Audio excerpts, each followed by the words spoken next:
Olá, amigos do RDTV, mais uma vez o Repórter Diário repercutindo os principais temas da região. Neste momento, educação em pauta, desenvolvimento profissional, as habilidades. Vamos falar de uma questão que é importantíssima do dia a dia da educação e daqueles que são atores, que são protagonistas na nossa região, como é o caso do Instituto Mauá de Tecnologia. Neste momento, ao meu lado, o Superintendente-Geral, Francisco Olivieri. Francisco, mais uma vez, obrigado pela gentileza da entrevista, abrir espaço aqui para nos receber. Obrigado, viu? Tudo bem? Obrigado pela presença, Leandro. Sejam bem-vindos e sempre bem-vindos aqui. Legal. Bom, vamos começar a falar um pouquinho do que representa o Instituto Mauá de Tecnologia.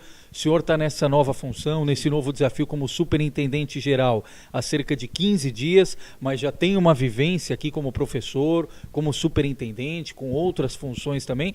Conta um pouquinho do que representa esse novo momento e esse novo desafio inicialmente, professor. Bem, eu estou no Instituto Mauá de Tecnologia como professor desde 2002 e sempre atuando na área de gestão financeira. Em 2010 eu fui convidado pelo presidente do Instituto para assumir o cargo de superintendente financeiro, eu acredito que por conta da minha habilidade profissional. E cerca de quase 4 anos depois, há 15 dias, como você falou, eu assumo a superintendência geral em substituição ao professor Paulo Bogos, foi um grande profissional aqui da casa, que se aposentou compulsoriamente. E hoje nós temos um desafio bastante grande, porque o mercado tem mudado bastante e aceleradamente, e o que nos obriga a implementarmos alguns processos de gestão mais modernos, alguns conceitos de gestão mais modernos, né? Então nós prescindimos hoje de um plano estratégico que vai começar a ser trazido para o IMT a partir do próximo semestre. Isso aí vai nos permitir vislumbrar o desenvolvimento de mercado e como é que nós podemos participar dele e como nós podemos colaborar fornecendo o grande produto que nós temos aqui, que são alunos de excelência. Professor, o senhor já deixou claro aqui inicialmente que o foco da gestão vai ser o planejamento para esse próximo período de 3 anos que o senhor vai comandar a gestão da instituição.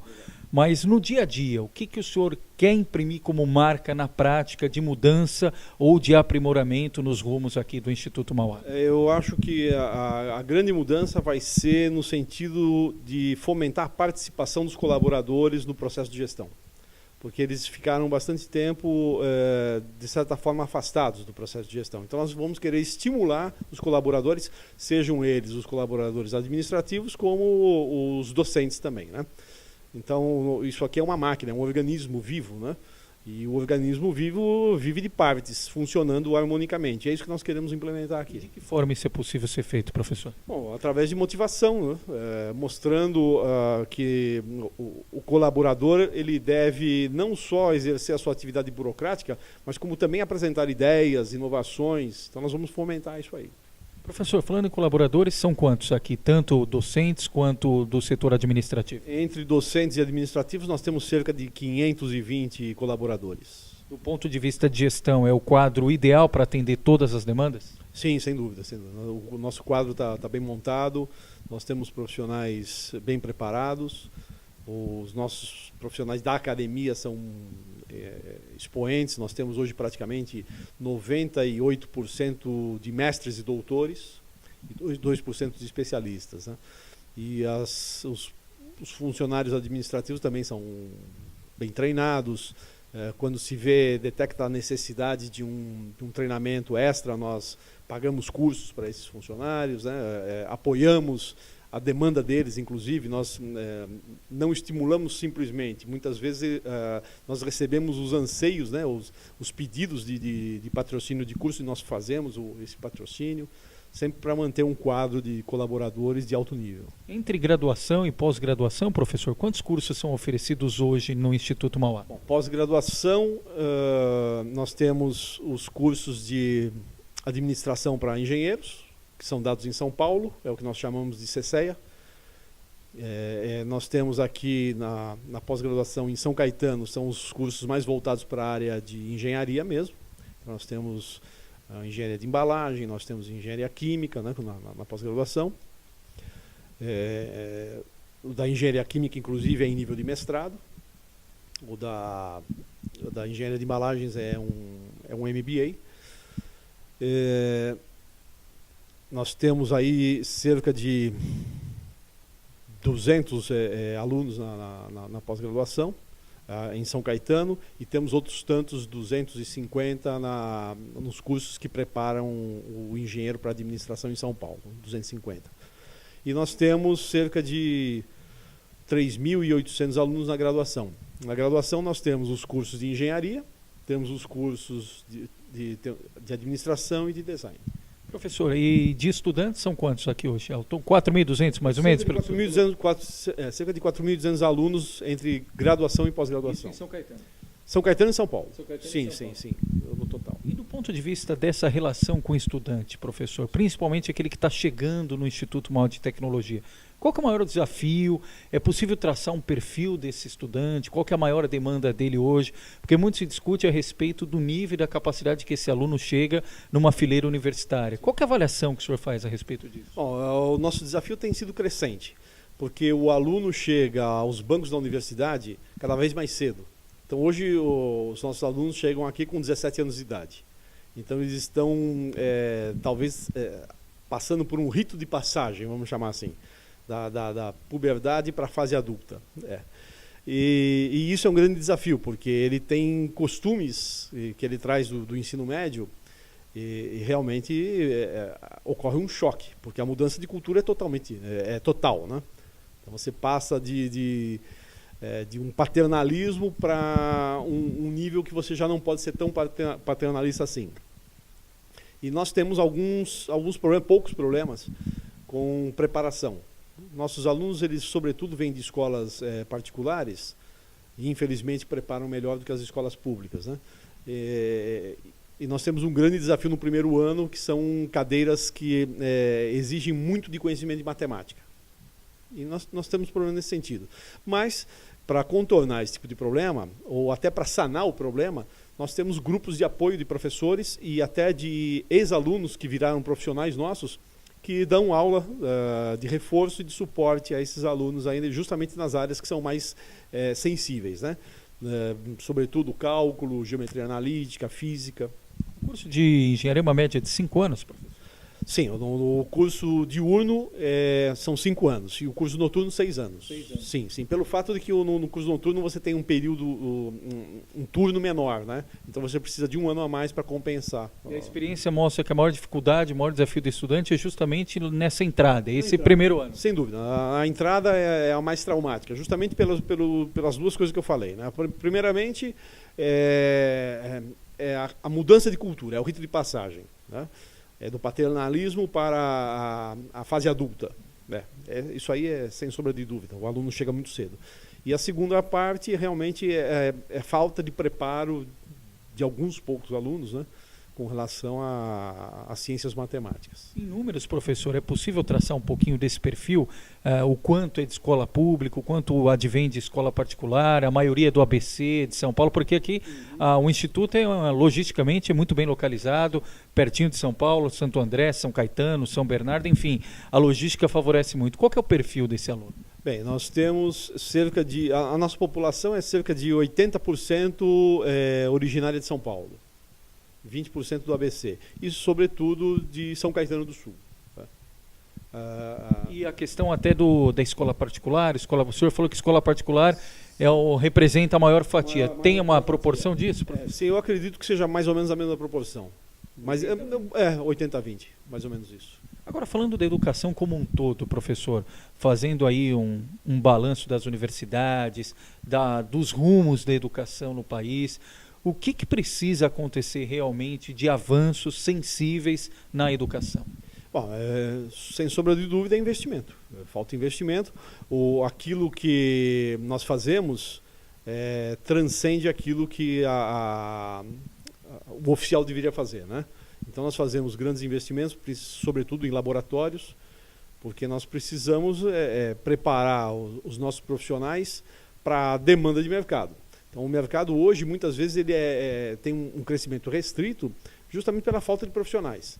E a Mauá, ela prima nos investimentos justamente para devolver ao mercado uma boa matéria-prima, né? Bons profissionais. Mas falta, Investimento sobretudo, em investimento, sem dúvida. Laboratório, capacitação. Sem dúvida. Investimento em educação é fundamental, inclusive para mudar o país, né? Qualquer país muda com educação.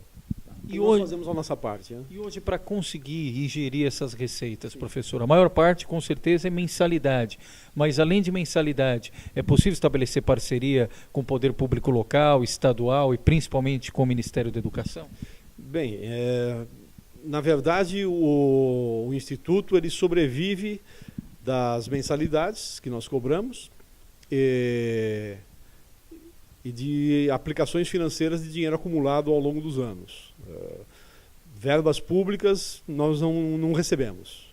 Todo o nosso dinheiro é capital próprio. Muitas vezes se faz alguma parceria com um órgão público, mas para trazer dinheiro para pesquisa. Então nós temos alguns convênios com a FAPESP, com o FINEP, CNPq, mas são recursos estritos para o financiamento de algumas pesquisas. Então, para você bancar a estrutura do IMT, toda a estrutura administrativa, a estrutura acadêmica, o recurso é próprio. Dá para ter uma ideia, a média, professor, desse orçamento anual do Instituto Mauá? O Instituto Mauá gasta por volta de 95 milhões de reais, 100 milhões de reais ano. E aí entra onde o senhor realmente destacou, precisaria de mais investimentos para ampliar ainda mais a estrutura. Nós buscamos o prédio que vai ser edificado possivelmente no começo do próximo ano. O projeto já está pronto, o alvará concedido pela Prefeitura de São Caetano está às vésperas de ser emitido. E esse prédio é um prédio de laboratórios modernos, né? Ele deve exigir do Instituto cerca de 20 milhões de reais. A princípio, nós havíamos pensado num financiamento junto a um órgão de fomento, BNDES, mas por conta das reviravoltas nas taxas de juros, isso se inviabilizou. Então, nós vamos bancar com recursos próprios. E esse laboratório, qual que vai ser o foco dele, professor? São laboratórios para diversas áreas. Então, nós vamos ter laboratórios de física, de química, de engenharia automotiva. Então são laboratórios diversificados. E a previsão, ele está pronto quando? Se nós iniciarmos as obras para o começo de 2015, é provável que no final de 2015 nós já tenhamos a edificação pronta. Aí cabe mais algum tempo, um pouco tempo aí, para você equipar os laboratórios. Esses 20 milhões que o senhor falou é o custo da obra? Só da obra. Só da obra. E a manutenção? Sem a vamos chamar de recheio. Tá. Agora, professor, tem um outro aspecto também que é importante, eu quero ouvi-lo a respeito. A preocupação que o estudante tem, claro, ele entra na faculdade, mas já de olho no mercado de trabalho. Como é que é hoje essa relação e como é que o Instituto Mauá interage com as empresas da região, do estado de São Paulo e proporciona essa brevidade do ingresso do estudante no mercado de trabalho? Sim, nós proporcionamos ao longo do curso diversas atividades de aproximação do nosso alunado com a indústria, né? E vamos chamar de indústria de forma geral, aquela de transformação, a indústria de serviços, né? Indústria no sentido amplo da palavra. E essas aproximações são feitas com alguns eventos. Por exemplo, nós temos um evento que é feito todo ano, todos os eventos são anuais. Esse evento ocorre numa feira de estágios. Nós trazemos aqui para dentro do Instituto empresas que estão buscando alunos de excelência para atuarem como estagiários nos seus quadros. Isso aconteceu já há cerca de um mês e meio atrás. Nós temos um encontro de profissionais de gestão de recursos humanos. Então eles vêm nos buscar, eles vêm nos trazer os anseios da indústria, né? No sentido de que do tipo de profissional que a indústria demanda hoje. E nós fazemos a aproximação posteriormente dessas indústrias com o nosso alunado. Então nós temos uma situação hoje que, por volta no período matutino, né, quando o curso é de 5 anos, quando o aluno chega no terceiro, mais tardar, o 4º ano, ele já está empregado. Já está empregado. Ou seja, ele sai da faculdade empregado. Já está empregado, sim. São raros os casos em que o aluno vai procurar emprego depois. O que acontece é que no 5º ano, muitos alunos nossos, que já empregados, passam a participar de programas de trainee, claro, para subir um degrau a mais. Mas se ele quisesse se manter no emprego do jeito que estava, não teria problema. E o mercado de engenharia, professor, pelo menos à vista de leigo, de quem está fora, parece um mercado uma das profissões mais atraentes, não só pela remuneração em si, que é importante, mas pelas possibilidades do mercado de trabalho, essa inserção, absorção, principalmente quando é um profissional bem preparado, as empresas já contratam e com um salário muitas vezes maior do que outras profissões. Essa tendência, ela deve continuar realmente, professor, olhando a médio e longo prazo? Sim, a tendência da engenharia, assim como da administração e do design, que são as áreas nas quais nós atuamos, elas são áreas vitais para qualquer nação, né? O Brasil, sobretudo. O Brasil é um país que prescinde de desenvolvimento em infraestrutura. E infraestrutura precisa de bons administradores, bons engenheiros e designers também. Se você for considerar que nós vamos precisar construir um trem-bala, por exemplo, nós estamos falando de engenheiros mecânicos, administradores de empresas, engenheiros elétricos, eletricistas. Então, a aplicação no país sem sombra de dúvida, a demanda por esses profissionais no país sem sombra de dúvida, é enorme. É verdade. Como o senhor falou, não tem como falar de estrutura sem falar de engenharia. Estamos na Copa do Mundo, acaba a Copa do Mundo daqui 2 anos, tem a Olimpíada no Rio de Janeiro. Temos aqui o monotrilho ABC, que é o chamado metrô ABC, que vai passar aqui, inclusive. Então, tudo isso é um atrativo. Qual que é a mensagem que o senhor pode deixar agora para o jovem que nos assiste, o adulto, que está de olho na engenharia, ou que tem alguma dúvida? Qual que é o desafio do engenheiro do futuro ou engenheiro do presente? Eu acredito que, na verdade, o desafio é no presente. Os alunos, quem está me ouvindo, os pais dos futuros engenheiros, futuros profissionais, ou os próprios futuros, né, que busquem escolas de qualidade, porque o mercado seleciona. Então, o aluno que sai de uma boa escola, ele arruma emprego mais rapidamente, ele se coloca profissionalmente mais rapidamente. E, como nós já falamos, a demanda por esse tipo de profissionais, ela vai ser muito grande. Como aconteceu na China, por exemplo, que forma China, Coreia do Sul, que são países que formam muitos engenheiros e estão todos alocados. O Brasil, quando começar a experimentar um processo de desenvolvimento pelo qual a China e a Coreia do Sul começaram depois de nós e nos ultrapassaram, né? Nós vamos chegar nesse nível de busca pelo investimento em infraestrutura e de manutenção de infraestrutura. Então, realmente, buscar escola de grande nível, de boa qualidade, e estudar, trabalhar com afinco e atingir um grau de excelência e de colocação inevitável no mercado. Por outro lado, professor, preocupa a questão da indústria na região do ABC, propriamente falando? A gente sabe o quanto representa para o nosso mercado regional a indústria automotiva, layoff anunciado, algumas demissões, retração, mesmo com o anúncio do ministro da Fazenda, Guido Mantega, da prorrogação do IPI nos níveis dos últimos períodos, há ainda muitos trabalhadores com receio. De que forma o senhor tem acompanhado essa situação aqui no ABC? Bom, nós acompanhamos com preocupação, e não é só no ABC, porque o processo de desindustrialização no Brasil, ele é bastante grande, né? Hoje você compra produtos manufaturados muito mais baratos no exterior e trazendo para cá, a custos baixos, você consegue vender, suprir aquilo que a indústria nacional deveria estar fazendo, inclusive de bens de capital, né, que é a área sensível. Quando a indústria de bens de capital se retrai, é porque a economia está se retraindo, claro, porque a base de tudo é a produção de máquinas para produzir máquinas e produzir produtos, não é isso? Então existe uma preocupação bastante grande.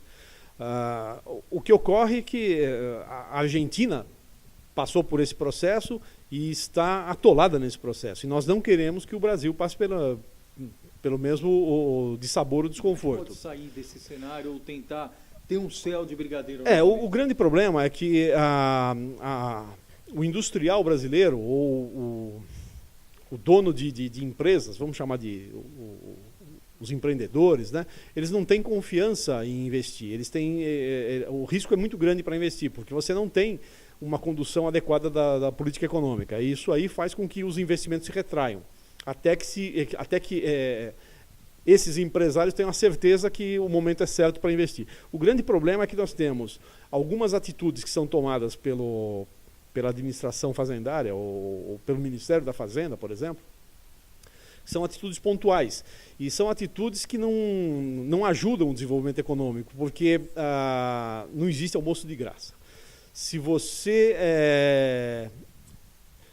dá um incentivo fiscal numa área, alguém vai ter que pagar numa outra.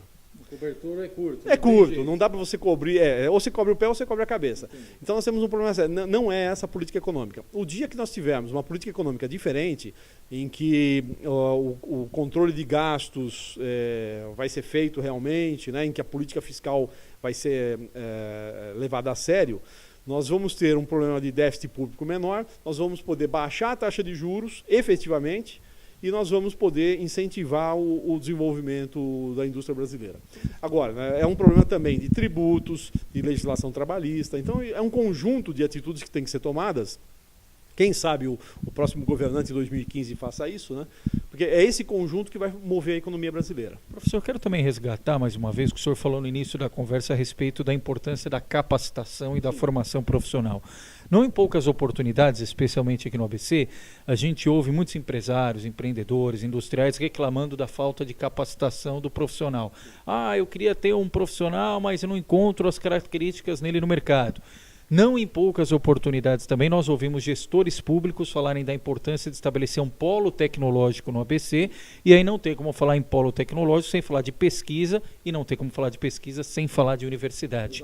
As universidades, na sua avaliação, não são procuradas na medida e no tamanho que deveriam ser pelo poder público e também pelas empresas? Poderia ser aumentada essa parceria, essa troca de experiência, tendo em vista o que a faculdade pode oferecer de conhecimento e de intelecto? Sem dúvida.